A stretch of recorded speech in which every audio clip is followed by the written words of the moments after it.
out. That is part of our story. A story that all I wanted to do is, gosh, if I could just make $3,500, maybe a little bit more a month, pay off my hospital debt, actually have a grocery cart, that'd be pretty awesome.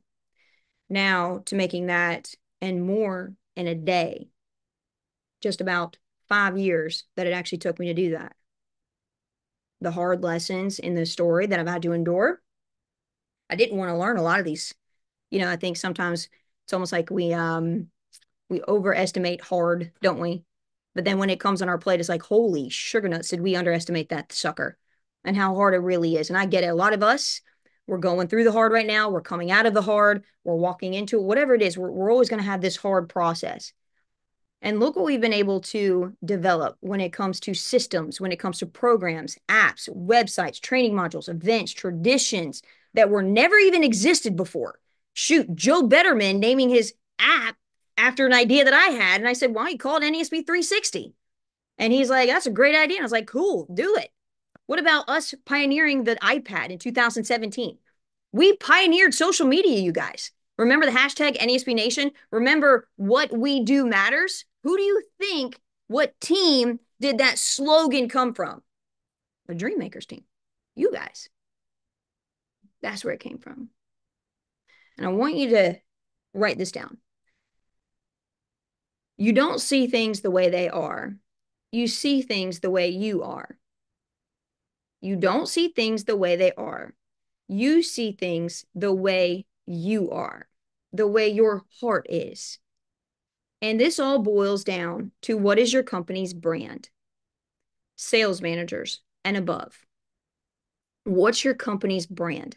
When I think of the clothes that I wear, the shoes, the restaurants that I go to, my favorite restaurant is Ruth's Chris, believe it or not. And it's not for the reason that you think. My favorite thing about going to Ruth's Chris is going to the bar, not paying an extravagant, stupid $500 for two people to go eat dinner there. It's to simply sit at the bar, have a nice little cocktail, maybe an old fashioned or maybe a Diet Coke, and then just having a ribeye that me and my husband can split together. That's favorite date night right there. Okay. Maybe it's a car. I love GMC. I love GMC. Maybe you guys are a Ford person. Maybe it's a brand of clothes. I love, gosh, I know I hope this doesn't make me sound, boastful whatsoever, but I love Ann Taylor. I love being able to step in there and people, come up to you. They want to take care of you. I love their brand. Lily Pulitzer, love them too. I'm wearing one of their shirts right now. Maybe it's a Rolex. Your name brand. What is a brand? A name that reminds you of a story.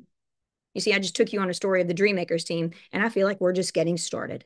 I feel like when you look at our story, it's almost like this. It's got these pops, pop-ups of woo, and then it's got some valleys of despair. We've been able to come out of those valleys of despair, and that's why I'm really looking forward to 2025.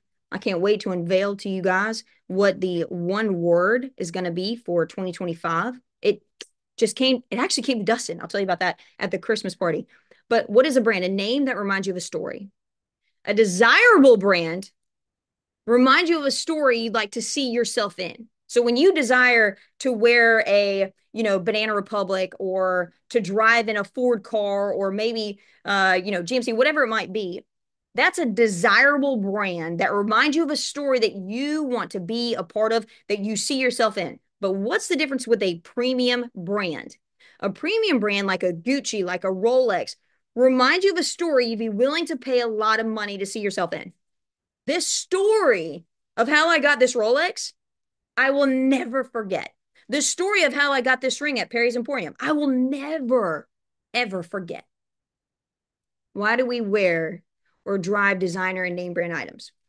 Because they represent a story we resonate with or aspire to be a part of. So it boils down to your company's identity.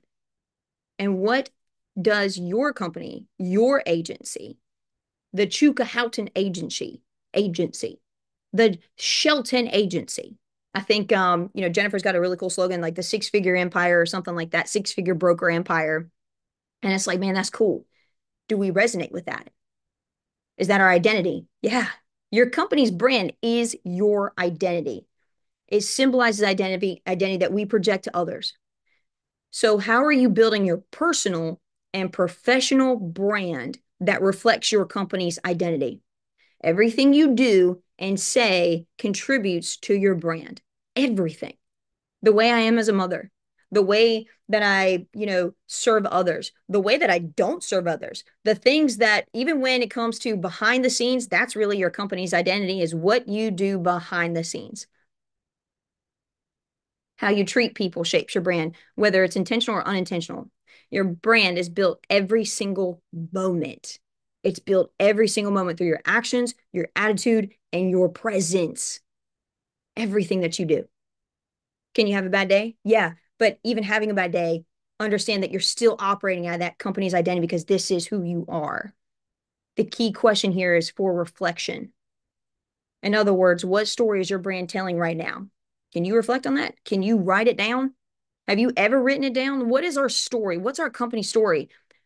Like I said, there's so many words that resonate with the Dreammakers team. Underdog, culture, traditions, events, pioneers, innovation. There's so many. What are your words? And are the daily choices building a premium brand for you where people want to be on your team? That people, when they see your social media proof or when they hear your name in the community, that they say, yeah, I want to be a part of that team. I desire to be associated with them. Can you challenge? Can you challenge yourself to treat every interaction when it comes to agents, when it comes to clients as an opportunity to reinforce your story of excellence? Because we're going to rise to the level of pretty much our character, but we're going to fall to our standards, you guys. What legacy are you leaving behind when it comes to your brand? We've already talked about our 5 core values. So what does the Dreammakers team embody? I've already told you many things, but the number one thing I think of is unity. Now, some of us, we're stepping into that. That's how we started. We got a little bit away from it. Some of us, not all of us, got a little bit away from it because those are growing pains.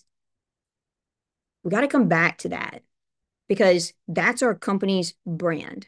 It's real, it's authentic, it's unwavering, it's unity. It's inspiring for other people. I look at this and I'm like, my goodness gracious, I don't know of any other company that does what we do. Genuinely, when they get trained up, that they can come and stay the night at my house for days and go on a boat, have a good time, get taken care of, get fed, and just laugh a lot and have a great time innocently, right? Like in a great environment of people that actually genuinely want to build you up. I believe that we're the innovators, and I've already told you guys so many things that we've been able to innovate, from the women's leadership that never existed, to like I said, social media, a culture that's second to none. So when you guys think of your company's brand, what is it going to represent? What story are you going to tell? And it always starts with wherever you want it to start in the beginning. Is it when you got contracted? Is it when you got your license? Is it when you named your team?